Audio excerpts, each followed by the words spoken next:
Un gros plan ce matin sur les milliers d'opposants au régime russe qui se sont installés dans les pays baltes depuis le début de la guerre. Exemple en Lituanie ce matin où beaucoup d'hommes et de femmes continuent de mener bataille contre Poutine via les réseaux sociaux pour cultiver l'espoir d'une Russie libre et démocratique. Notre reportage du jour signé ce matin Marie Conan pour LCI avec Léo Millancourt.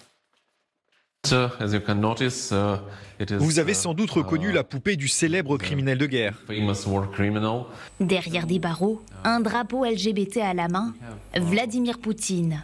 Ici, il est l'ennemi numéro 1. On l'avait fabriqué pour les 1 an de la guerre. Et depuis, c'est assez dur de s'en débarrasser. Car quand on le regarde, on comprend tous pourquoi on est là. Tous, ce sont ces plus de 200 activistes et journalistes russes qui se retrouvent chaque semaine dans cette salle. Constantin est le fondateur de cet espace de rencontre. On fait beaucoup d'événements ici, des événements culturels, de la lecture de livres censurés. C'est à Vilnius, à l'aide d'applications cryptées qu'ils poursuivent le combat à distance. La rébellion avortée des hommes de Wagner contre Vladimir Poutine a donné des idées. Le maître du Kremlin n'est plus intouchable. Cet événement nous a redonné espoir.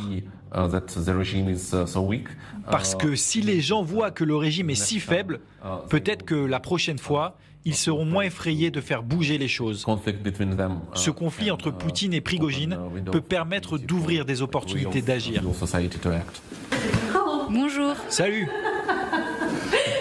Réfugiée et journaliste russe, Tania est une habituée des lieux. Pour continuer d'exercer son métier sans risquer la prison, elle a même créé sa propre chaîne YouTube. Suivie par plus de 300 000 personnes. Voici l'émission qu'on produit.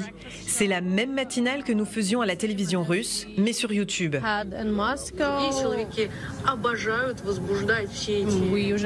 a l'habitude de parler d'opposants emprisonnés, des tortures en prison. 63% de notre audience est toujours en Russie.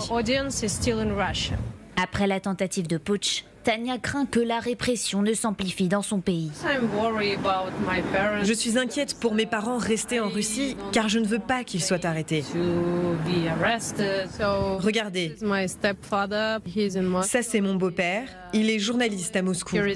Et ça c'est ma mère qui manifeste contre la guerre. Donc c'est risqué pour eux. Les parents de Tania souhaitent que leur fille reste en sécurité en Lituanie, là où des milliers de Russes ont déjà trouvé refuge depuis le début de la guerre.